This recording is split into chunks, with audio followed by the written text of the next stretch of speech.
परम तत्वाधार परम पुरुष गुरुनंदनी मालिक कुल हजूर पुष्करनाथ जी महाराज की पवित्र आत्मा, सभी सत्संगी भाइयों बहनों बच्चों बुजुर्गों माताओं सबको राधा।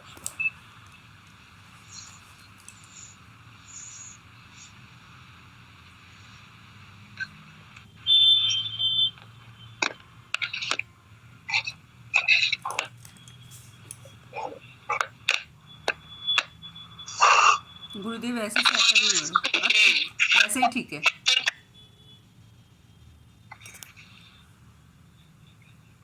ये संसार है, इसमें ऊंच नीच होती रहती है, इसमें रुकावटें आती रहती हैं। माता जी ने अभी कहा कि हम जीवन भर सुख को ढूंढने के लिए जायज और नाजायज काम करते रहते हैं। क्यों ढूंढते हैं हम सुख को? क्योंकि हम ऐसी जगह से आए हैं जहाँ आनंद ही आनंद है, सुख ही सुख है, सब में एकता है, सब में प्रेम है, सब में सुहृदयता है, जहाँ जन्म मरण नहीं है, दुख सुख नहीं है, जीवन एक रस रहता है। हम वहां से आए हैं तो वो याद हमें आती है, इसलिए हम इस संसार में सुखी रहने के लिए रात दिन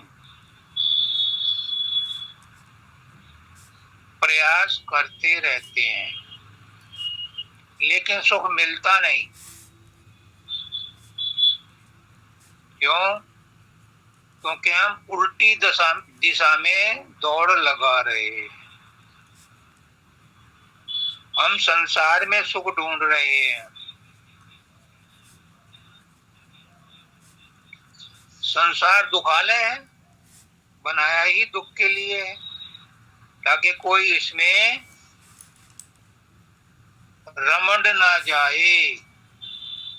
इसलिए यहाँ बराबर दुख आते रहते हैं, ताकि इस संसार से वैराग्य हो जाए, अपने घर की तरफ चलने की इच्छा पैदा हो।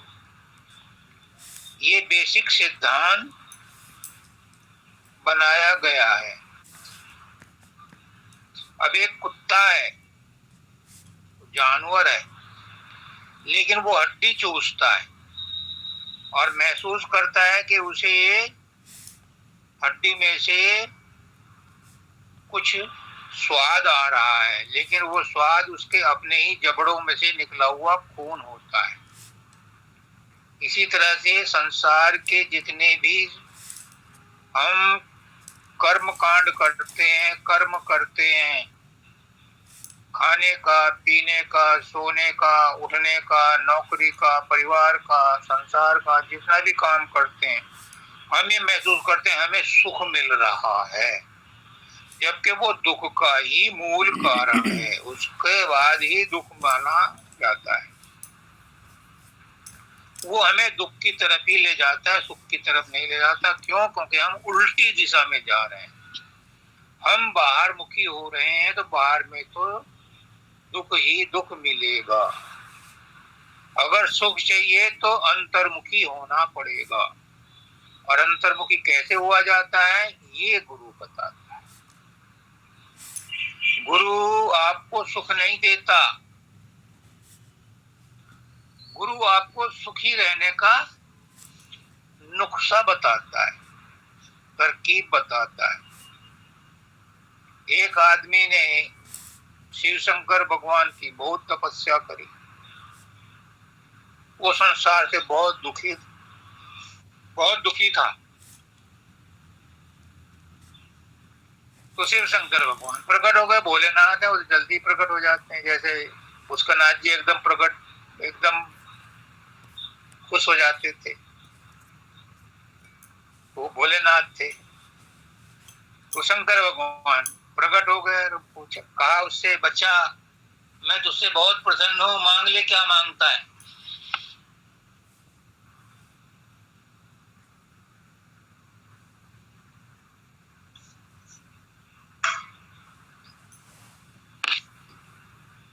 उसने कहा, भोले भगवान, भोले भंडारी, मुझे सुख दे दो, मुझे सुख नहीं मिला संसार। तो शंकर भगवान ने कहा, भाई देख, तू मुझसे कोई चीज मांग ले जिससे तुझे लगता हो कि इससे सुख मिलेगा, मैं वो चीज तुझे दे दूंगा, चाहे कोई भी तू मांग ले। पर सुख नाम की चीज मेरे पास भी नहीं है। तू वस्तु मांग ले जिससे तुझे लगता हो कि तुझे सुख मिलेगा, और तू सुख ले ले। उसने कहा कि भोले भगवान, मुझे तो पता नहीं, मैं तो बावला हूं, आज तक मुझे तो सुख मिला ही नहीं, तो मुझे क्या पता कि किस चीज में सुख मिलता है, किस में दुख मिलता है। मुझे सारा दुखी दुख मिलता है। अब तो ढूंढ ले, किसी से पूछ ले, यार दोस्त से पूछ ले। ये साल भर का समय देता हूँ, तेरी तपस्या यही काम आ जाएगी। तू पूछ ले तुझे किस चीज में सुख मिलता है, तो वो चीज मैं तुझे दे दूंगा। अब वो चले गए शंकर भगवान। अब वो सबसे पूछता फिरा कि भाई तुम सुखी हो। अगना यार दोस्तों ने पूछा, किसी ने भी नहीं कहा सुखी है। किसी ने कहा हाँ मैं सुखी हूं, किस चीज से सुखी है वो नहीं बता पाया। क्या तू रोज सुखी रहता है? उसने कहा नहीं। साल भर बीत गया, शंकर भगवान फिर आए, भाई तूने पूछ लिया, मैं तुझे क्या चीज दूं, मैं तेरा कर्जदार हूं, तूने तपस्या करी है।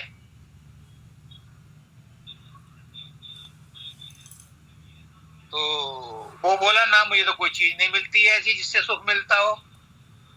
तो शंकर भगवान ने कहा, भाई संसार में कोई वस्तु ऐसी नहीं है जो तुझे सुख दे सके। फिर मैं क्या करूं? फिर तू परमात्मा की तरफ मोड़, अंदर के तरफ मोड़, तुझे वहां सुख मिलेगा। गुरु के पास जा, वो तुझे तरकीब बताएगा। फिर वो गुरु के पास गया तो गुरु ने उसे तरकीब बताई। तो माता जी ने कहा कि सुख संसार में है ही नहीं। हम जिस सुख की संसार में तलाश कर रहे हैं, वो सुख तो दुख देने वाला ही है। उस संसार के सुख से कोई सुखी नहीं हो सकता। संसार में कोई भी कर्म कर लो, कर्मों से कर्मों का निपटारा नहीं हो सकता। कर्म तो कर्म अच्छे हो या बुरे हो, बंधन में ही फंसाते हैं। अच्छे कर्म सोने की जंजीर में फंसाते हैं, बुरे कर्म लोहे की जंजीर में फंसाते हैं। तो इसलिए संसार में तो कोई सा भी काम करोगे, बाहर में तो कोई भी काम करोगे, तो तुम्हें संसार में सुख नहीं मिलेगा। सुख एक काल्पनिक अवस्था नहीं है, सुख की वास्तविकता है। लेकिन वो वास्तविकता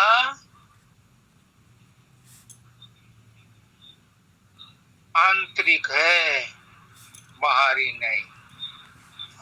दूसरी बात, सुख भोगने का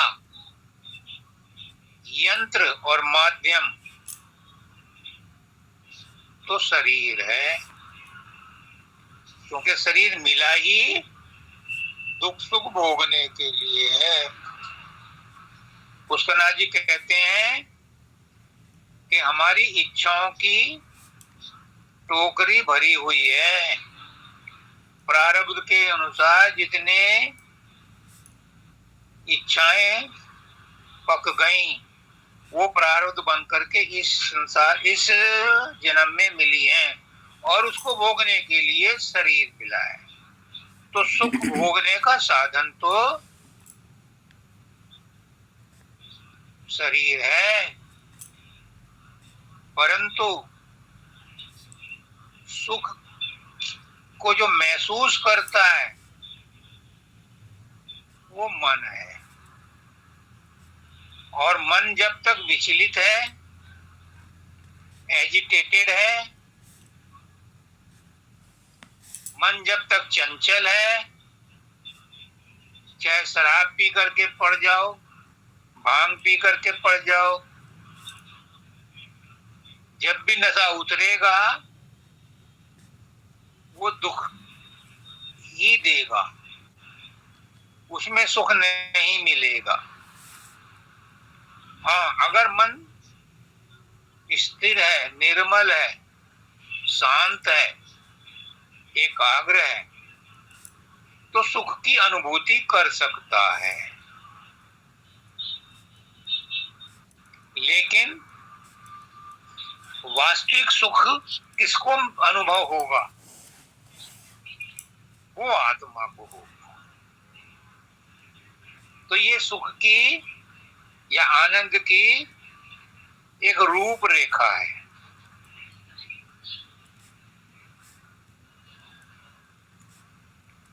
अब यहाँ सवाल होता है कि गुरु ने बताया मैं सुख देने का यंत्र मेरे पास है, मंत्र मेरे पास है सुख देने का, आनंद देने का और स्थायी सुख देने का, गुरु के पास है। क्यों? क्योंकि गुरु परमात्मा ही है। शंकर भगवान भी त्रिदेव हैं, लेकिन गुरु उनसे भी ऊपर है। उन्होंने तो टरका दिया कि भाई तू मुझसे कोई चीज मांग ले, मैं चीज दे दूंगा। गुरु ये नहीं कहता, गुरु जवानी जमा खर्च नहीं करता। गुरु कहता है मैंने स्वाद चखा है, मैं तुझे वो स्वाद चखा सकता हूं, दे नहीं सकता।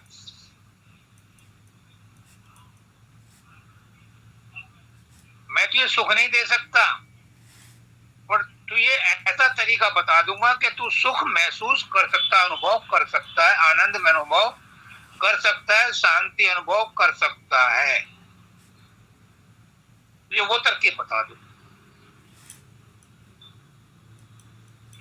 तू अंदर में कैसे जाएगा, तुझे सुख कैसे अनुभव होगा, वो मैं तरकीब बता सकता हूं। और उसके लिए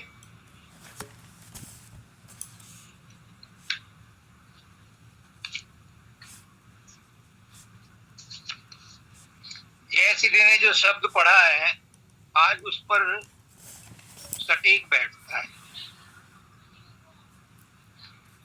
गुरु संग नेह लगाओ री मेरी प्यारी सूरतिया। अगर तुम्हें सुख चाहिए, परमानेंट सुख चाहिए, परमानेंट आनंद चाहिए, दुख सुख से छुटकारा चाहिए, कर्मों से छुटकारा चाहिए, संसार से छुटकारा चाहिए, क्योंकि संसार में सुख नहीं है। संसार में आए हैं उस परमानेंट सुख को ढूंढने के लिए, तो गुरु सीधा रास्ता बताता है, उल्टा नहीं बताता कि संसार में सुख ढूंढो, नहीं। वो कहता है इस संसार को साधन बनाओ सुख ढूंढने का। हम क्या करते हैं? हम उल्टा चलते हैं, परमात्मा को साधन बनाते हैं संसार को साधने का। लेकिन गुरु कहता है नहीं, संसार को साधन बनाओ और गुरु को लक्ष्य बनाओ, परमात्मा को लक्ष्य बनाओ प्राप्त करने का। तो इस शरीर को साधन बनाओ, इस मन को साधन बनाओ, इन इंद्रियों को साधन बनाओ, इस प्रकाश और शब्द को साधन बनाओ उस परमात्मा को प्राप्त करने का, उस चौथी अवस्था को प्राप्त करने का, जहां तुम्हें स्थायी सुख शांति मिलेगी, जहां कोई कष्ट क्लेश नहीं है, जहां जन्म मरण नहीं है, जहां प्रलय महाप्रलय नहीं है, जहां समय भी नहीं है। उस अवस्था को प्राप्त करने के लिए क्या करो? गुरु संग नेह लगाओ री मेरी प्यारी सूरतिया। गुरु कह रहा है कि मेरी विशुद्ध आत्मा, तुझे सुख चाहिए तो मुझसे प्यार कर, मुझसे स्नेह कर, मुझसे प्रीत कर, मुझसे प्रेम कर। गुरु कहता है, वो ये नहीं कहता कि तीर्थ व्रत में जाओ, वो ये नहीं कहता मूर्तियों की पूजा करो, वो कहते हैं मैं जिंदा हूं, मेरी मुझसे प्रेम करो।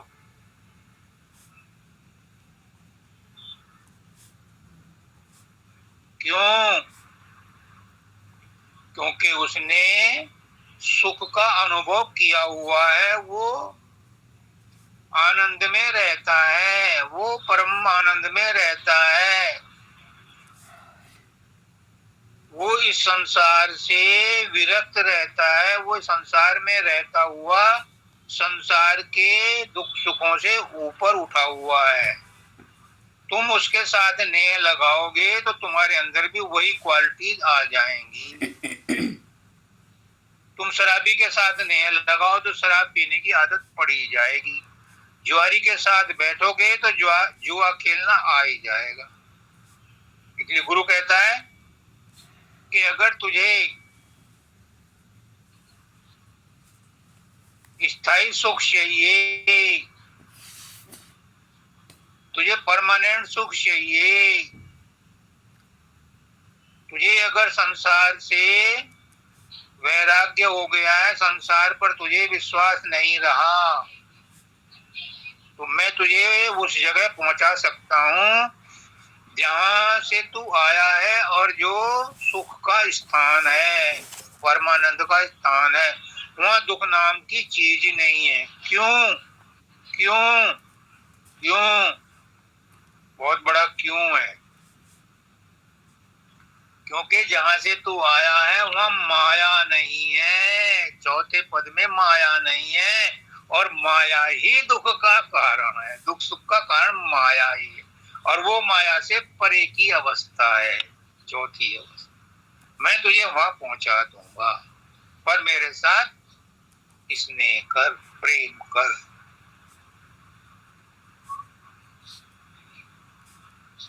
फिर कहते हैं सुमरन ध्यान, सुमरन भजन ध्यान कर चित में मोक्ष पदार्थ पाओ।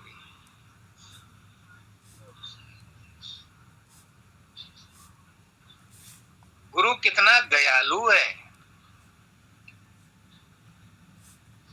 गुरु कितना मेहरबान है। बातों बातों में बता दिया, हल्का फुल्का रास्ता बता दिया, और मुक्ति का रास्ता बता दिया। वो कहता है कि सुमरन भजन ध्यान कर चित में, कुछ नहीं करना, तीर्थों व्रतों में नहीं जाना, व्रत नहीं रखने, रोजा नहीं रखना, दान पुण्य भी नहीं करने, थोड़ा बहुत तो करना पड़ेगा। क्या करना है? जो नाम गुरु ने दिया है, जो नाम उसका अपना निज नाम है, जिससे उसने अपने आप एग्जाम पास किया है, वही नाम तुम्हें दे रहा है और अपना ही नाम दे रहा है। और उससे क्या होता है? आज एक नई बात मानव दयाल जी ने बहुत पहले कही थी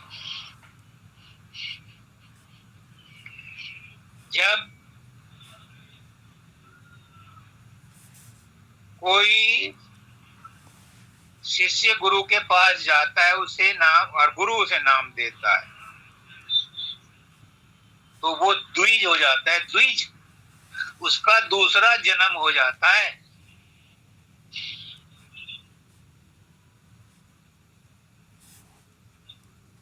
तो उसका नाम बदल देता है।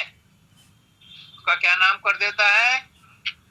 राधा स्वामी। कि मैं भी राधा स्वामी हूं, तेरा नाम भी राधा स्वामी, तू आज से द्विज हो गया। अब इस नाम को सुमर, इसी नाम पर ध्यान लगा, और इसी नाम को जपते जपते प्रकाश और शब्द को प्रकट कर और उसमें लय हो जा। तो तू मंजिल दर मंजिल पार करता हुआ चौथी अवस्था में पहुंच जाएगा। कितना सुखाला रास्ता बता। मोक्ष पदार्थ पाओ रे मेरी प्यारी सुधा, मोक्ष भी मिल जाएगा और किसी रास्ते से मोक्ष नहीं मिलेगा। और ये कल्पना नहीं है, जीते जी है, कैश ट्रांजैक्शन। तुम गुरु की बात पर चलो, उसकी आज्ञा का पालन करो, जैसे उसने सुमरन ध्यान भजन बताया वैसे करो, और खुद जान जाओ, खुद खाओ और जान जाओ। ये कैश ट्रांजैक्शन है। इस हाथ ले और उस हाथ ले, सुमरन ध्यान भजन करो और फिर देखो तुम्हें वो मिलता है कि नहीं मिलता। गुरु ने खुद प्राप्त किया है। गुरु इस बात का साक्षी है, दृष्टा है, और आपको भी दृष्टा ही बनाना चाहता है, दृश्य नहीं बनाना चाहता। वो ये नहीं कहता कि भविष्य में मिलेगा ना, इसी समय मिलेगा, वर्तमान में ही मिलेगा, मरने के बाद नहीं। मरने के बाद किसने जाना? जीते जी अगर तुम्हें मोक्ष का अनुभव नहीं हुआ तो मरने के बाद नहीं हो सकता। ये तो अपना अनुभव है कि हाँ, मैं उस अवस्था में रहता हूं कि मुझे दुख सुख लाभ हानि जय पराजय मान अपमान नहीं भास रहा। तो समझ लो आप उस अवस्था के पास पहुंच गए, उस अवस्था में रहते हो। अब सुमरन ध्यान कैसे करना है, ये प्रैक्टिकल करने के, ये बातों का बतंगड़ नहीं। ये जब नाम दिया जाता है उस समय उसको समझाया जाता है। खुलेआम इस तरह से उसकी इंसल्ट नहीं की जा सकती। सुमरन करने की विधि बताई जा सकती है, लेकिन सुमरन कैसे करना है ये तुम्हें अपने आप करना है। और यही काम है एक, मैं आज डंके की चोट पर कह रहा हूं, मैं गुरु नहीं हूं, तोबा तोबा, लेकिन गुरु मेरे अंदर बैठा है, गुरु मुझे डायरेक्शन दे रहा है, गुरु मेरे द्वारा बोल रहा है। गुरु बहुत बड़ी चीज है। मैं तो एक तिनका भी नहीं हूं, धूल का कण भी नहीं हूं। समुद्र के किनारे एक धूल के कण की कोई वक़्त होगी, औकात होगी, मेरी वो औकात भी नहीं है। लेकिन गुरु ने मुझे माध्यम बना लिया है अपने ज्ञान को प्रसारित करने के लिए, वो बहुत महान है। तो गुरु क्या कहता है?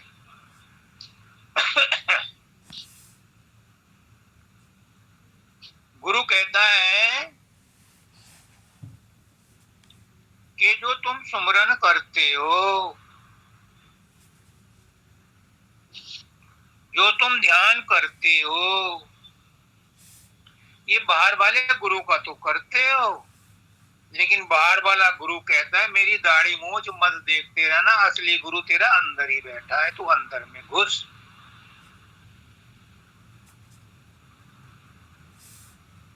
जब अंदर में घुसेगा, अपने अंदर में अपने आप को पहचानेगा, अपनी जो शक्ति है, जो ऊर्जा है, जब उसको तीसरे तिल में लाएगा, इसे ऊपर उठाएगा, तो तेरे अंदर ही शब्द प्रकट होगा, प्रकाश प्रकट होगा, गुरु प्रकट होगा, गुरु का रूप प्रकट होगा। बाहर वाला गुरु तो स्टेपिंग स्टोन है, छोटे बच्चे को कहते हैं कैसे कबूतर, बड़ा बड़ा लिख के दिखाते हैं, लेकिन जब वो आगे बढ़ जाता है, अगली क्लास में पहुंच जाता है, तो फिर उसको अगला वाला साधन बताते हैं कि अब गुरु बाहर वाला नहीं रहा, अब गुरु तेरे अंदर शब्द और प्रकाश के रूप में है। उसे पकड़, उसे समझ, उसे अंदर में उस पर ध्यान लगा, उसका सुमरन कर और एक जगह टिक करके कर। तो गुरु का रूप बसा तेरे अंदर, उस पर वृत्ति जमाओ, उस पर वृत्ति जमाओ, उस पर टिको, एक जगह टिक करके सुमरन करो। हमारी गलती यही होती है, हम सुमरन करते हैं लेकिन मन कहीं और होता है। माला तो कर में फिरे और जीभ फिरे मुखमाई, और मनुआ तो चहु दिशी फिरे, ये तो सुमरन ना है। 99% यही गलतियां करते हैं, जो शुरू में हासिल लेना था वही गलत हो जाता है।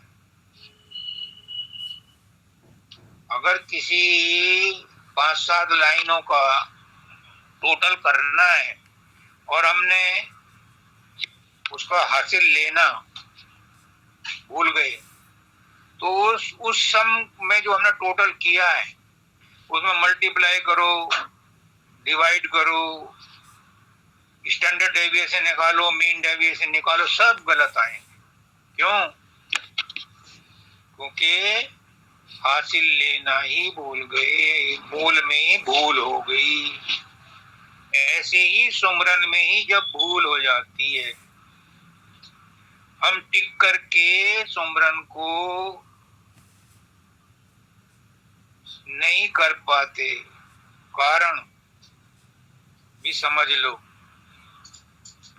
कारण है कि हम गुरु पर प्रेम नहीं करते, गुरु से प्रेम नहीं करते, गुरु पर विश्वास नहीं करते, इतना भी नहीं करते जितना पड़ोसियों से करते हैं, जितना यार दोस्तों से करते हैं, जितना परिवार वालों से प्रेम करते, इतना भी गुरु से नहीं करते। इतना ही कर लो, इससे ज्यादा मत करो, उतना ही कर लो, तो फिर गुरु का रूप भी बन जाएगा। गुरु का रूप इसीलिए नहीं बनता कि गुरु को पराया समझते हैं, उसे उसका रूप बनाना अननेसेसरी समझते हैं कि ये तो मिटना ही है, तो इसको क्यों बनाया जाए। लेकिन प्रारंभिक अवस्था में बनाना पड़ता है, बिना उसके उद्धार नहीं होता। फिर उसे अंतर में बसाना है, गुरु को अंतर में बसाना है। गुरु गैर नहीं है, फिर गुरु और तुम गैर नहीं हो, एक ही है। शब्द रूप में भी एक है, प्रकाश रूप में भी एक है।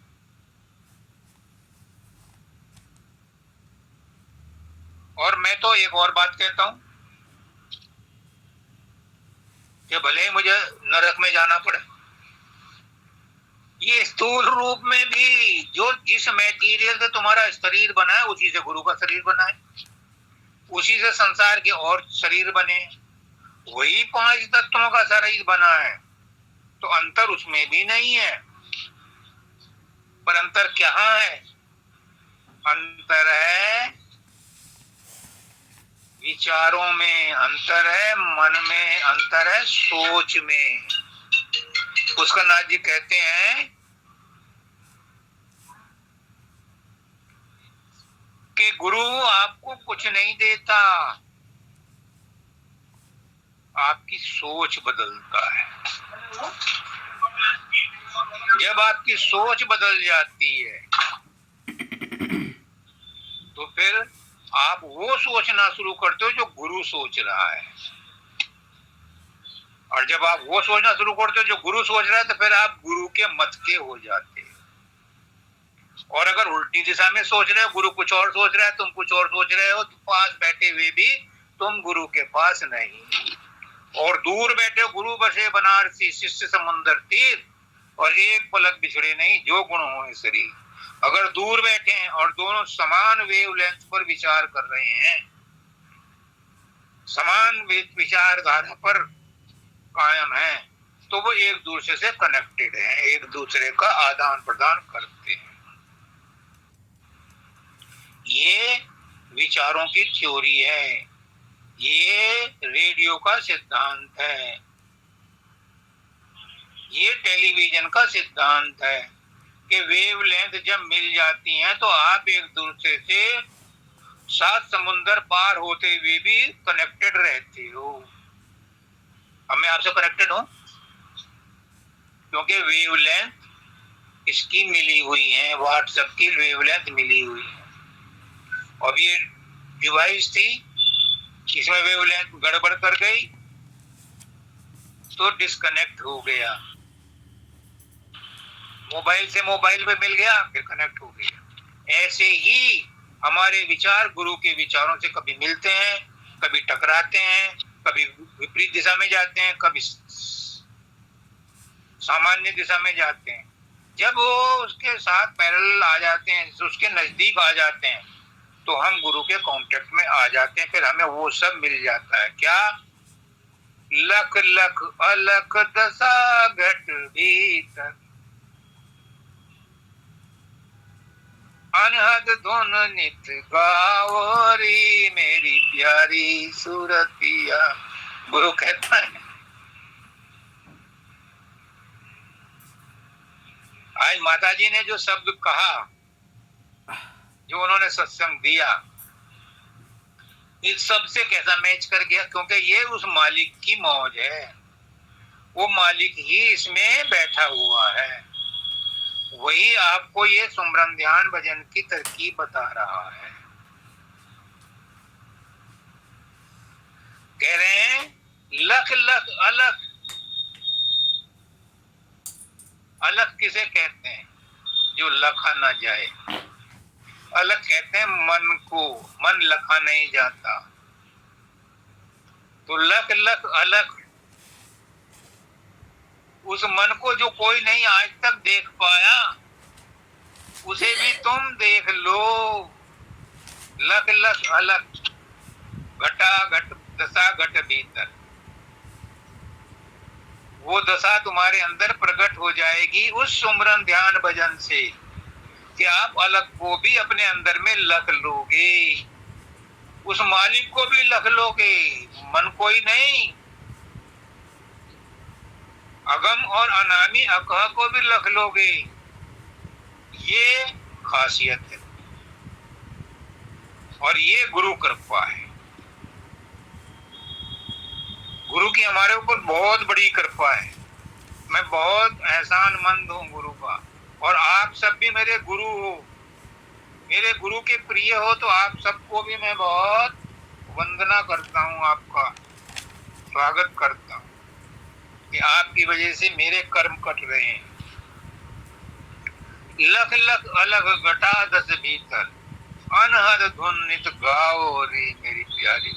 वो अनहद धुन जो त्रिकुटी से चल के आ रही है, वो तुम्हारे अंदर प्रकट है। अब इस सुमरन ध्यान भजन करने से तुम अधिकारी हो गए उसे सुनने के। अब तक नहीं सुनाई पड़ रही, वो है अभी भी। बाबा फकीर कहते हैं तुम अधिकारी नहीं हो, मुझे माफ करना बाबा फकीर, आप संत सदगुरु वक्त, आप राधा स्वामी दयाल माली के कुल हो। मैं तोबा तोबा करके कहता हूं कि जो गुरु के दरबार में आ गया, जिसको गुरु ने नाम दे दिया, वो अधिकारी हो गया उस शब्द को सुनने का।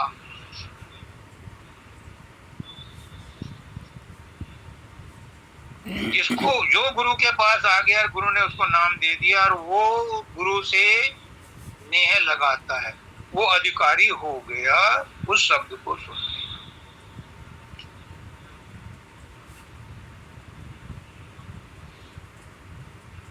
सुमरन करो किसका? अपना सुमरन। अब तक हम सुमरन कर रहे हैं गैर का, अब तक हम सुमरन कर रहे हैं गुरु का, अब तक सुमरन कर रहे हैं राधा स्वामी का, और उसे मान रहे हैं गैर, तो वो सुमरन ना है। पुष्करनाथ जी कहते हैं कि गुरु को गैर मत समझो Rajesh, you and me are one.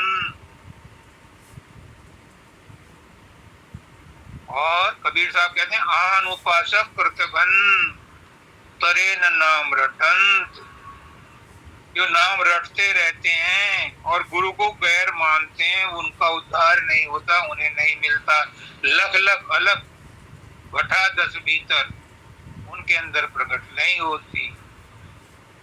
बड़े दर्द दिल से कह रहा हूं, मैं नहीं कह रहा, मेरा गुरु कह रहा है, मुझे माध्यम बनाया हुआ है, वो जो चाहे करा ले, वो सर्व समर्थ है। तो उस सुमरन और ध्यान को और भजन को अगर अंतर में उतारना है तो गुरु से नेह लगाना पड़ेगा, गुरु से प्रेम करना पड़ेगा। बिना गुरु के प्रेम करे नहीं होगा। और फिर जब अगली स्टेज में आओगे, सेकंड स्टेज में आओगे, तो फिर गुरु के अंतर वाले रूप से प्रेम करना पड़ेगा, उससे नेह लगाना पड़ेगा। गुरु का निज रूप और तुम्हारा निज रूप एक ही है, एक ही वंश के हैं, एक ही अंश हैं, एक ही गोत्र है। स्वामी जी महाराज कहते हैं तू तो थी सतपुरुष की अंशी, गोत ल जाया शर्म ना आई। और कृष्ण भगवान कह रहे हैं ममई वंशे सर्वभूते सर्व सनातन।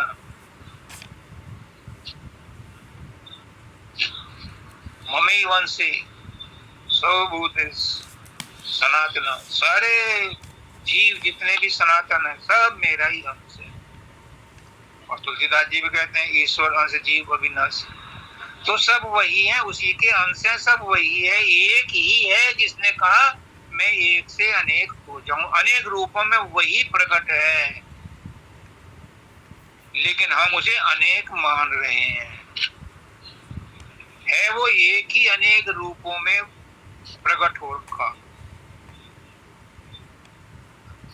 वो अपने आप में अपने कूटस्थ में भी मौजूद है और यहाँ सृष्टि में भी अनेक रूपों में मौजूद है।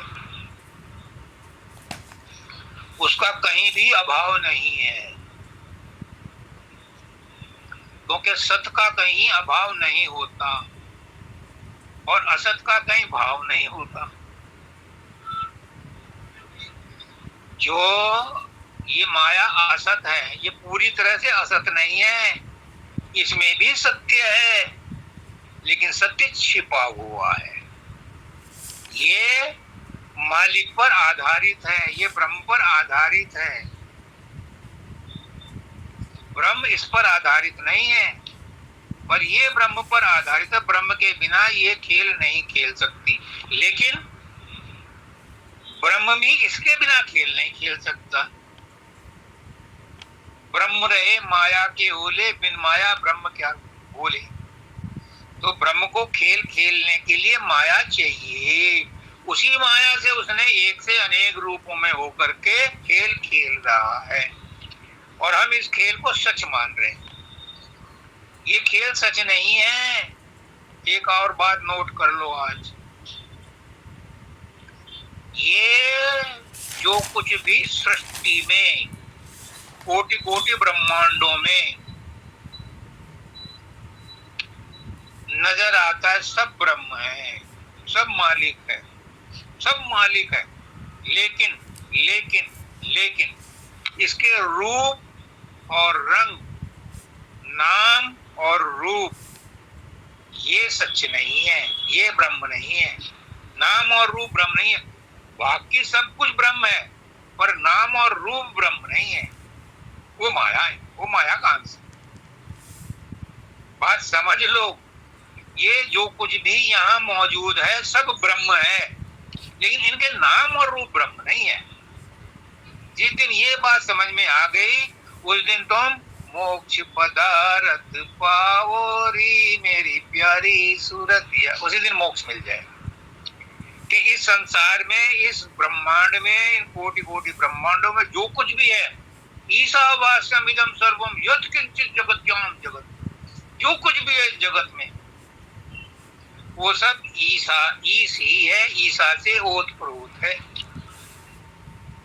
लेकिन नाम और रूप उसके ईस नहीं है। नाम और रूप माया ने प्रकट किए हैं, उनको सच मत मान लेना। उनके पीछे सच्चाई है, माया के पीछे सच्चाई है, संसार के पीछे सच्चाई है। तभी तो इसको कहते हैं संसार, यानी इसमें सार साथ साथ चलता है।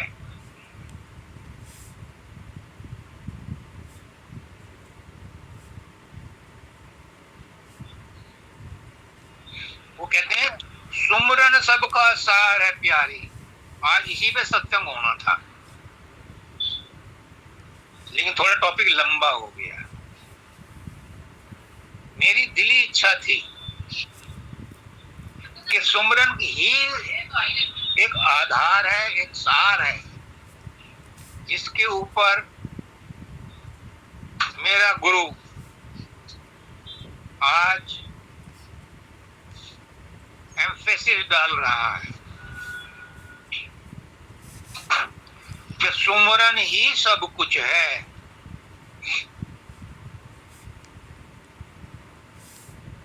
मैं कहता हूं, मैं नहीं कहता, मेरा गुरु कहता है कि जो काम तुम कर सकते हो वही तुम्हारा कर्तव्य है। जो तुम काम नहीं कर सकते वो तुम्हारी ड्यूटी है ही नहीं, वो तुम्हारा कर्तव्य है ही नहीं। तुम क्या करोगे? उसे कर ही नहीं सकते। जो तुम्हारे बस में नहीं है वो तुम नहीं कर सकते, पर जो तुम्हारे बस में उसे तो करो। पुष्करनाथ जी कहते हैं मेरे कि जो तुम कर सकते हो वो तो करो, बाकी तो गुरु अपने आप कर लेगा।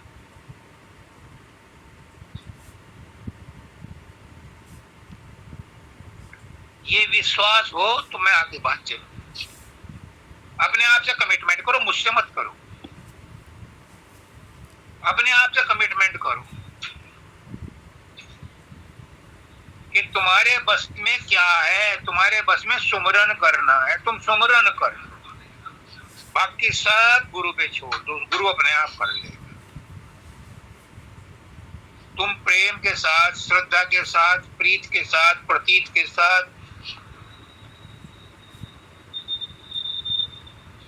सुमरन करो, गुरु को अपना रूप मानो।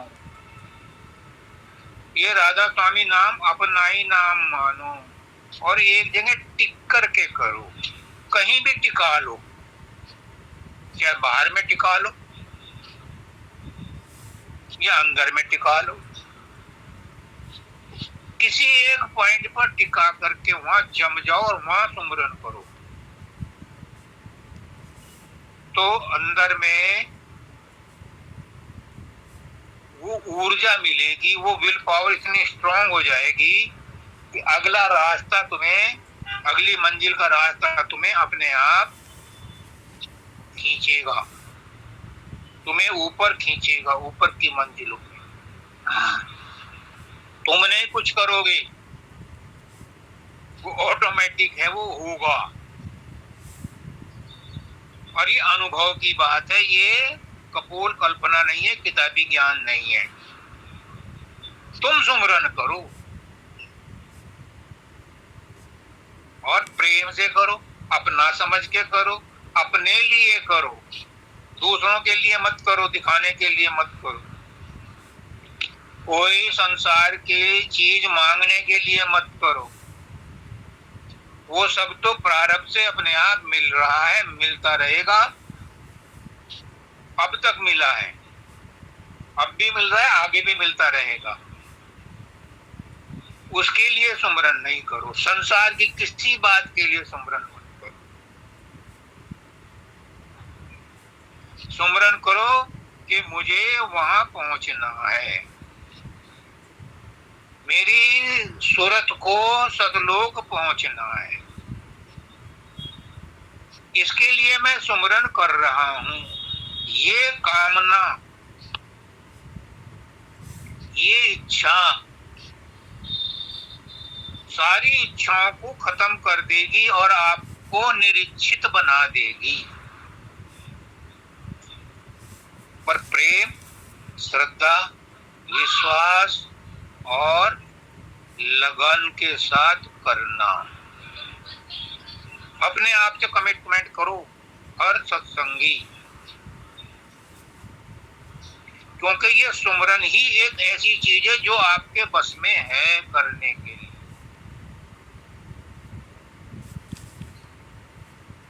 जो आप कर सकते हो वही आपका कर्तव्य है, मैं उससे ज्यादा नहीं बता रहा।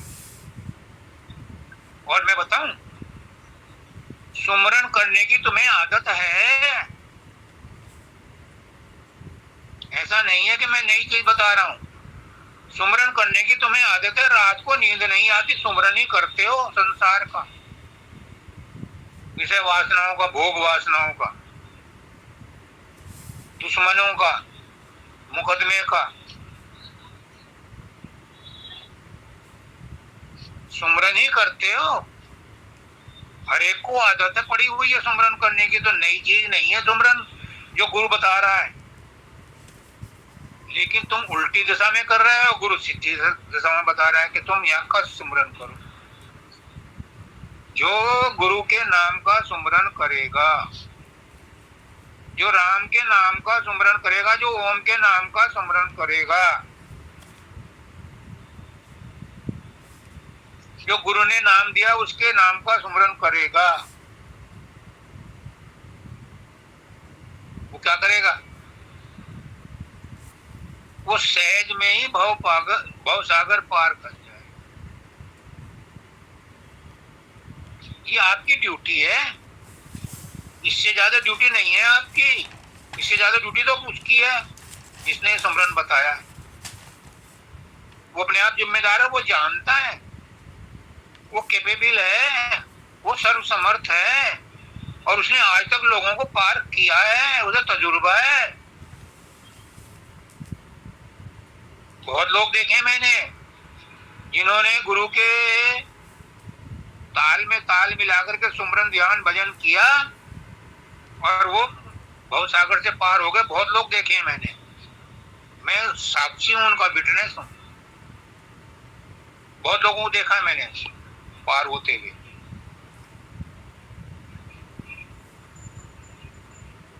आप भी उसमें से हो, लेकिन अभी कमी है, कसर है। उस कसर को, कमी को पूरा कर लो।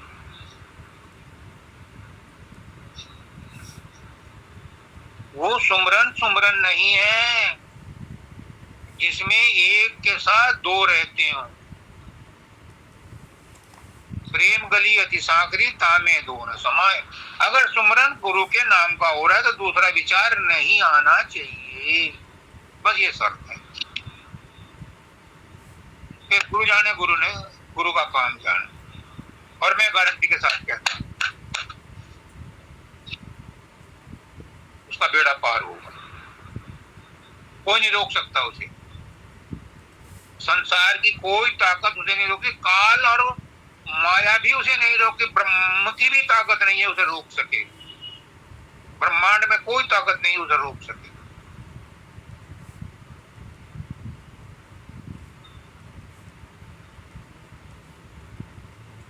आगे कहते हैं, ध्यान गुरु का रूप है सजनी, रूप अनोख को ध्याओ रे मेरी प्यारी सूरतिया।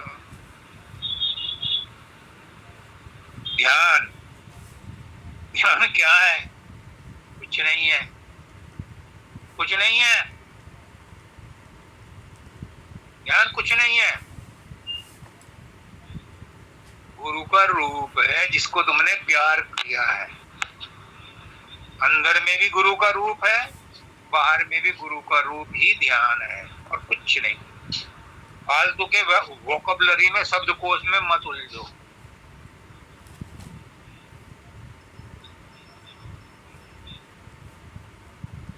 शब्द जाल महाजाल है, वाणी जालम महाजालम, उसमें मत फंसो। गुरु का रूप क्या है? जो तुम नाम सुमर रहे हो, जो तुमने सामने गुरु देखा है, और जो अंदर में शब्द प्रकट हो रहा है, वही गुरु का ध्यान है। अलग तो कोई ध्यान गुरु का नहीं है। और भजन क्या है? बड़ी बड़ी व्याख्याएं हैं, ग्रंथ के ग्रंथ लिखे पड़े हैं, कुछ नहीं है भजन, कुछ भी नहीं है। अपने आप में लय हो जाओ, बस हो गया काम। कोई भजन और कुछ नहीं भजन। कितनी आसान है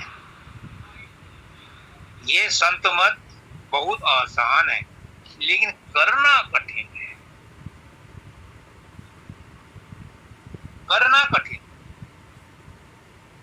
इसीलिए कहते हैं, ये करने का भेद है नहीं बुद्धि विचार, और बुद्धि तज करनी करे तब पावे कुछ सा। तब मिलेगा, करनी करो, ये करने का काम है। कोई इसमें सांस, प्राणायाम, क्या है वो एक्सरसाइजेज वगैरह नहीं बताई जाती, कोई कठोर एक्सरसाइज नहीं करी जाती। बस सुमरन सुमरन सुमरन सुमरन, और जब सुमरन होगा तो ध्यान भी होगा, और जब ध्यान और सुमरन होंगे तो फिर इतनी गफलत आएगी, इतनी गफलत आएगी, इतनी गफलत आएगी कि तुम अपने आप में गुम हो जाओगे। लेकिन खबरदार, सो मत जाना, उस गफलत में सो मत जाना, बाहोश रहना, बेहोश मत होना। आएगी बेहोशी, क्योंकि वो इतनी ताकतवर चीज है, एकदम नींद में डाल देगी। लेकिन गुरु कहता है बाहोश रहना, उस गफलत में होशियार रहना, बस तुम्हें अपने आप का दर्शन मिल जाएगा।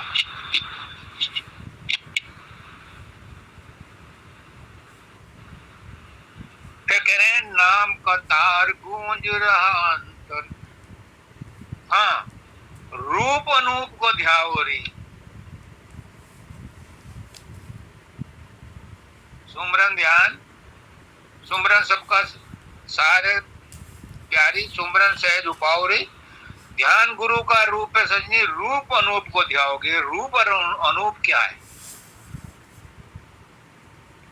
एक रूप है, जैसे आपका रूप है, मेरा रूप है, ये रूप है।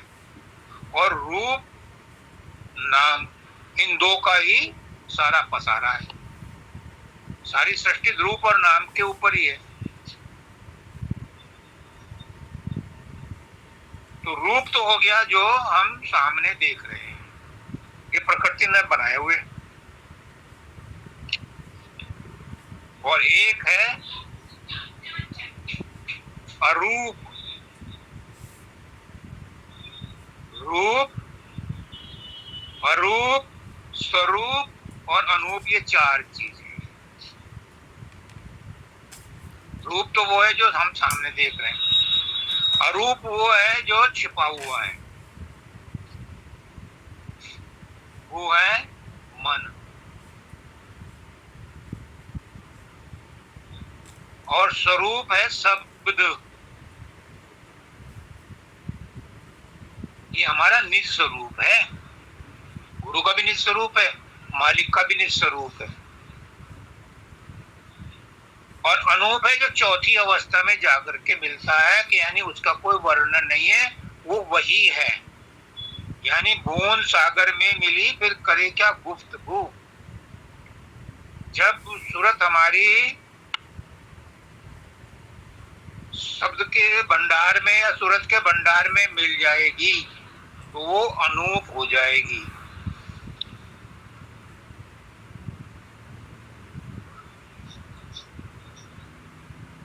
अगर किसी को पूछना हो तो पूछ लेना बाद, अभी इतना ही काफी है, क्योंकि अभी और 4 लाइनें, समय ज्यादा हो जाएगा।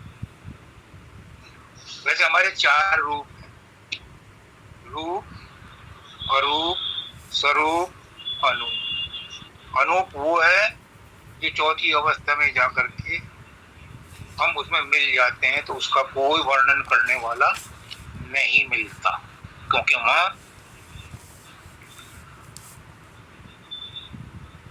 वर्णन करने वाला मन या अहंकार रहता ही नहीं।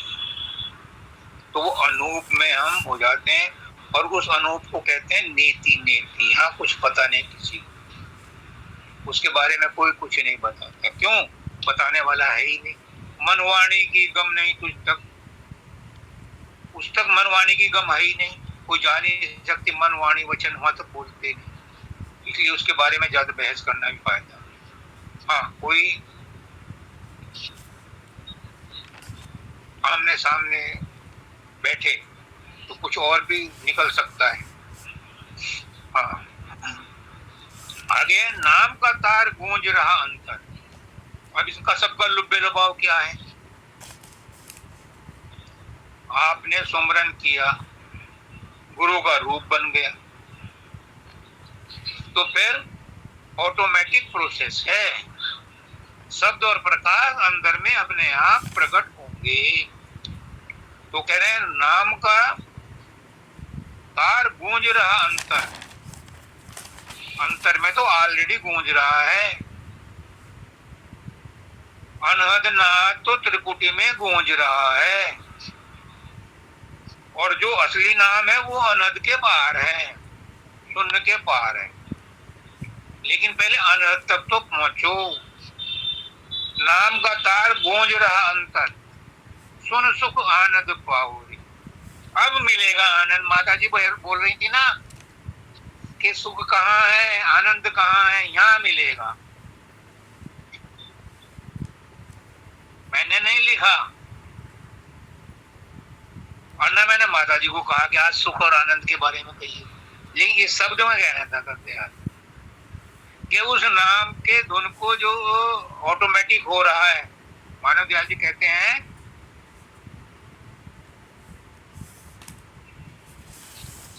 कि नाम का तार भी क्या साज का साज है, बज रहा है रात दिन फिर भी नहीं। ये आवाज है। हाँ, आप सही बोल रहे हैं। वो ऐसा साज का साज है कि वो रात दिन बज रहा है फिर भी नहीं आवाज है। तो वही नाम का तार गूंज रहा अंतर, वो हर एक के अंदर गूंज रहा है, लेकिन हमारी तवज्जो बाहर है, इसलिए वो अंदर में सुनाई नहीं। वो तो कह रहा है घंटियां बज रही हैं,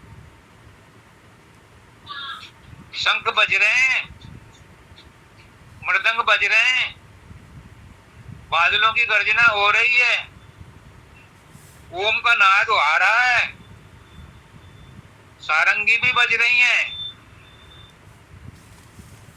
और मुरली भी बज रही है, और बीन भी बज रही है, लेकिन हमारे भनक नहीं पड़ रही, क्योंकि हमारा ध्यान बाहर की तरफ है। सुन सुख आनंद पाओ, वहां उसको सुनने के बाद तुम्हें परमानेंट आनंद मिलेगा। और ये कल्पना नहीं है, ये अनुभव का विषय है।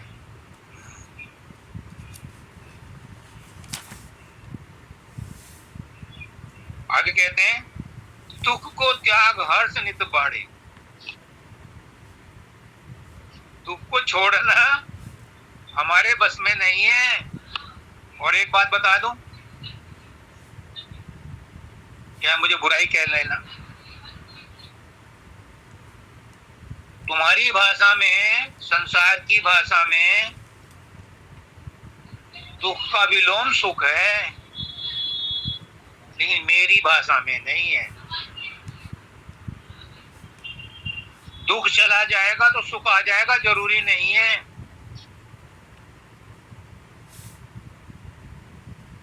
या जो दुखी हैं उन्हें सुख नहीं मिलता, ये भी जरूरी नहीं है।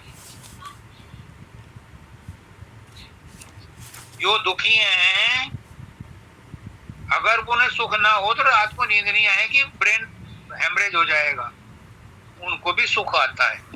इसका मतलब दुख और सुख आपस में एक दूसरे को रिप्लेस नहीं करते, दोनों को एग्जिस्ट भी करते हैं।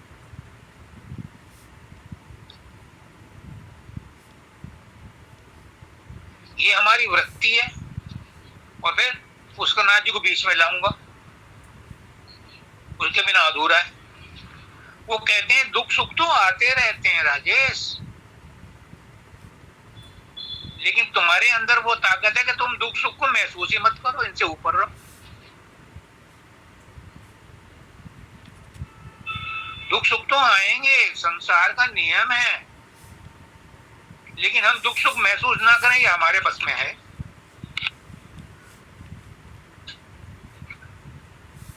इन चीजों से ऊपर उठो। दुख सुख कौन महसूस करता? मन। और मन से ऊपर उठ गए तो तुम्हें दुख सुख होगा ही नहीं। ये प्रैक्टिकल है, ये सत्य है, कोई सत्य को कोई काट नहीं सकता। अगर मन से परे चले गए तो दुख सुख है ही नहीं। और अगर सतलोक में पहुंच गए तो वहां प्रलय महाप्रलय भी नहीं है, वहां एक रस जीवन है, वहां कंटिन्यूअस समय नहीं है वहां। ये तो यहाँ इस ब्रह्मांड में और पिंड देश में है, उससे परे चले जाओ तो दुख सुख, दुख को त्याग हर्ष नित बाढ़े, उसकी चाह बढ़ाओ, उसकी चाह बढ़ाओ। वो मैंने कहा था ना कि अगर वहां पहुंचने की चाह है, सतलोक पहुंचने की चाह है, तो चाह है, ये भी चाह जो है संसार में खींच के ला सकती है, लेकिन उसकी चाह बढ़ा ली, यानी परमात्मा की चाह कर ली, तो ये चाह ऐसी है कि सारी चाह, सारी इच्छाओं का खात्मा कर देगी और तुम्हें जेट में ले जाएगी, सुपरसोनिक जेट में ले जाएगी, इतनी स्पीड से जाएगी, रॉकेट में ले जाएगी। परमात्मा की चाह, सतलोक पहुंचने की चाह, गुरु से मिलने की चाह, सारी चाहों को खत्म कर देगी, मटियामेट कर देगी और तुम्हें विशेष स्पेशल प्लेन में ले जाएगी। अब क्या कहते हैं, क्यों है जरूरी ये सब? क्यों है जरूरी? इतना बकवास क्यों कर रहा है?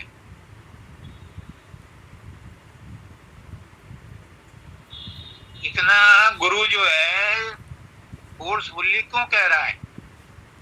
इसलिए कि वो दयालु है, दया करके अपने दुखी जीवों को चिताने के लिए आता है। तो क्या कह रहा है कि ये सूरत, ये मेरी सहेली, तेरी नाव भंवर में पड़ी है, तू खुश मत हो, इन छोटे मोटे सुखों को देख करके खुश मत हो, भंवर में पड़ी है अभी। और जो भंवर में नाव होती है, भंवर में कुछ भी पड़ जाए हाथी भी चला जाए भंवर में तो वो भंवर से बाहर नहीं निकलता, इतनी पावरफुल होती है वो भंवर। तेरी नाव भंवर में पड़ी है, तेरा जीवन भंवर में पड़ा है, जीवन नाव भंवर में पड़ी है, पूरी की पूरा जीवन तेरा भंवर में पड़ा है, नाव की नाव पूरी भंवर में पड़ी है, इससे निकलना मुश्किल है। कैसे लाएगा? इसे सतगुरु ही लाएगा। तट पर उसको लाओ रे, कैसे लाओगे? गुरु संग ने लगाओ रे मेरी प्यारी सूरतिया।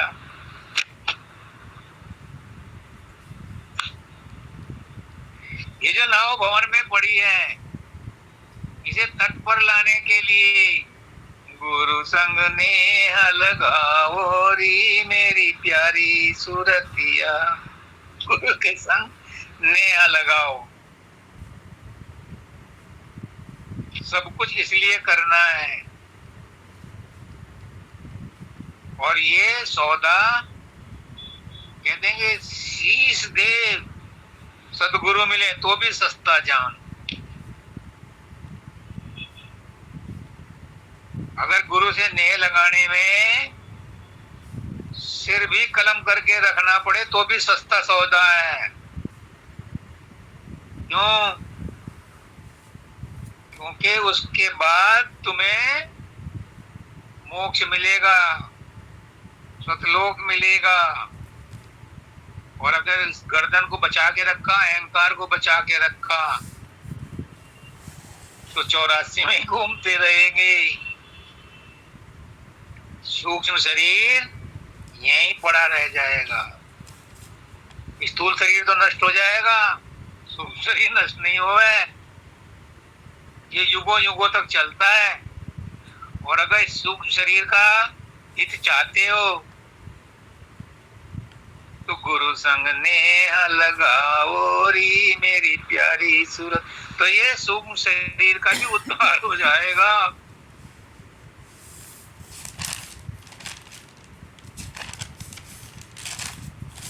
और लास्ट लाइन कह रहे हैं कि राधा स्वामी गुरु का दया भाव ले चरण शरण में जाओ री मेरी प्यारी सूरतिया। राधा स्वामी कौन है? जिसकी चरण शरण में जाना है। सतगुरु ही राधा स्वामी है। हजूर महाराज कहते हैं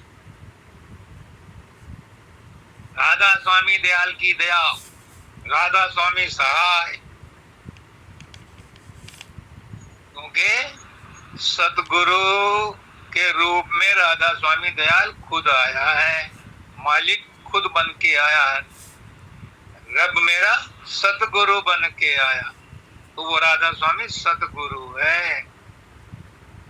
और वो दया भाव लेके आया है, क्योंकि हमारी आत्माओं को, हमारी जरूरतों को इस काल और माया ने बहुत दुखी कर रखा है। वो परेशान हुआ है मां, इसलिए नर रूप में शरीर धारण करके आया है चिताने के लिए। मार काट नहीं करने आया, जबरदस्ती नहीं करने आया, प्रेम से अपनी सूरतों को चिताने के लिए आया है। क्योंकि काल ने कमिटमेंट ले रखा है कि आप जबरदस्ती मेरे कंट्रोल में जो सूरतें हैं उन्हें नहीं ले जा सकते। तो गुरु से, सत्पुरुष से काल डरता है। उसने कहा कि मैं अपने सूरतों को, अधिकारी सूरतों को चिताऊंगा और ले जाऊंगा, और तू मेरा कुछ नहीं बिगाड़ा तो सूरतों को भी परेशान नहीं करेगा। तो कहते हैं कि जिन सूरतों पर, जिन आत्माओं पर, जीव आत्माओं पर गुरु की स्टैंप लग गई, उन्हें काल नहीं रोकता, उन्हें माया नहीं रोकती, उनसे डरते हैं। इसलिए क्या करते हैं? चरण शरण में जाओ री मेरी प्यारी सूरतिया। कृष्ण भगवान कहते हैं अर्जुन से, अर्जुन सर्वधर्मान परित्यज्य मामेकं शरणं व्रज अहं त्वां सर्वपापेभ्यो मोक्षयिष्यामि मा शुचः। तू कुछ नहीं कर सकता तो मेरी शरण में आ जा, मैं तुझे सब पापों से मुक्त कर दूं। यहाँ क्या कह रहे हैं? चरण शरण में जाओ री मेरी प्यारी सूरतिया, राधा स्वामी गुरु का दया भाव ले, चरण शरण में जाओ री मेरी प्यारी सूरतिया। ये मेरी प्यारी सूरत, अब मौका मिला है, संत सदगुरु वक्त बैठे हैं रवि पंडित जी महाराज, उनकी शरण में जाओ दया भाव लेकर के, वो तुम्हें भंवर से पार कर देंगे। सदगुरु बहुत दयालु है, अनेक रूपों में आया है। मैंने एक बार कहा था मानव दयाल जी से, इतने सेंटर, इतने गुरु बनाने की क्या जरूरत है? उन्होंने कहा कि राजेश, एक दुकान से सबको राशन नहीं बांटा जा सकता,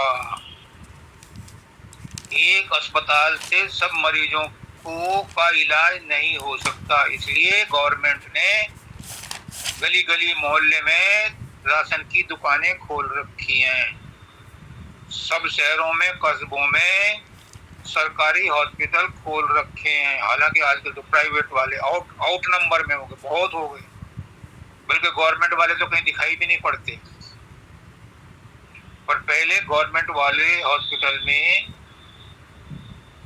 ज्यादा भरोसा रहता था, पर आजकल प्राइवेट वालों में भरोसा है। तो वो कहते हैं कि सबको एक दुकान से राशन नहीं मिल सकता। हालांकि सब में जो माल आता है वो एफसीआई से ही आता है, फूड कॉर्पोरेशन से ही आता है, पर हर एक को सहूलियत के लिए सब सेंटर खोले हुए हैं।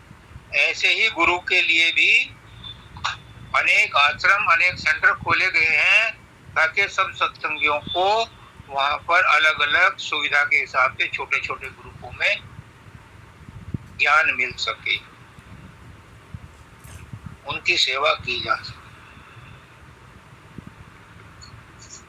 तो समय बहुत हो गया है। मेरी यही प्रार्थना है उस मालिक के कुल से, सदगुरु से, कि हे सदगुरु देव, सबका कल्याण करो, सबको सद्बुद्धि दो, सबको सद्ज्ञान दो, सबको सुख शांति समृद्धि दो, और सबको अपने सतलोक में ले जाओ, क्योंकि ये सब जीव दुखी हैं। अब आपका पदार्पण हुआ है, इनको आपने अपने गोद में लिया है, सबको राधा